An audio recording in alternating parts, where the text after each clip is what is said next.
Programang ito ay rated SPG, striktong patnubay at gabay ng magulang ang kailangan. Matindi ang naging pagsisisi ni Ponggay matapos siyang mabigong tapusin ang grupo nila Tanggol. Noong nagkaroon siya ng pagkakataon na paulanan ng bala ang mga ito, siya ay biglang natigilan at pinanghinaan ng loob.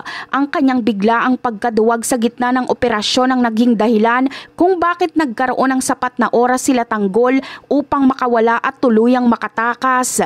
Dahil dito, hindi lang ang kanyang misyon ang nabigo, kundi pati na rin ang tiwala ng kanyang mga kasamahan, lalo na ng kanyang pinuno na si Victorino.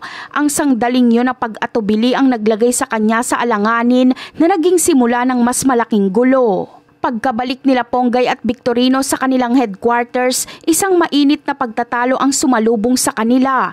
Galit na galit si Rigor nang malaman ang nangyari at agad niyang sinisi si Victorino dahil sa kapabayaan nito na hayaang makatakas sila Tanggol. Ngunit mabilis na ibinaling ni Victorino ang sisi kay Ponggay. Itinuro niya ito bilang nag-iisang dahilan ng kanilang pagkabigo. Ayon kay Victorino, kasalanan lahat ni Ponggay ang nangyari dahil sa hindi nito pagbaril sa grupo nila Tanggol nang may pagkakataon pa. Dahil sa bigat ng paratang at ang matinding pagsisisi sa sarili, wala nang nagawa si Ponggay kundi umiyak. Labis niyang sinisi ang sarili dahil sa kanyang pagiging duwag sa kritikal na sandali. Naramdaman niya ang kahihiyan at ang pangangailangang bumawi sa kanyang pagkukulang. Dala ng matinding emosyon at ng pagnanais na patunayan ang kanyang sarili, nagdesisyon si Ponggay na gumawa ng isang mapanganib na hakbang.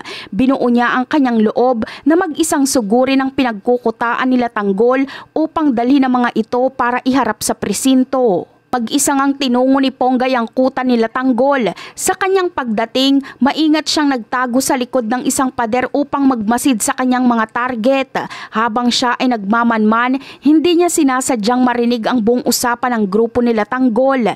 Nalaman niya ang mga plano ng mga ito na magbagong buhay at talikuran ng dating gawi.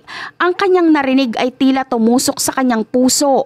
Muling lumambot ang kanyang damdamin nang mapagtanto niyang may mabuti pa palang intensyon ng mga taong kanyang hinahabol. Gayunpaman, sa kabila ng paglambot ng kanyang puso, hindi nagpatinag si Ponggay sa kanyang misyon. Buong tapang siyang lumabas mula sa pader sa kanyang pinagtataguan at agad na tinutukan ng baril sila Tanggol at sinabihang sumuko na. Ngunit sa pagkakataong ito, malinaw na si Ponggay ang nasa dihado. Nag-iisa lamang siya at walang laban kung sakaling manlaban ang buong grupo nila Tanggol. Kung ipipilit niyang hulihin sila Tanggol, malaki ang posibilidad na siya ang masawi. Ito na rin ang naging perpektong pagkakataon para ipaintindi kay Ponggay ang tunay na layunin nila Tanggol na hindi sila mga kaaway, kundi ang hangad lang nila ay ang maging maayos ang buong Maynila.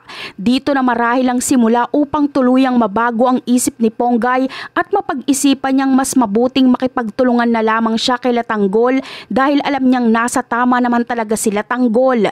At yan ang aabangan natin. Bye!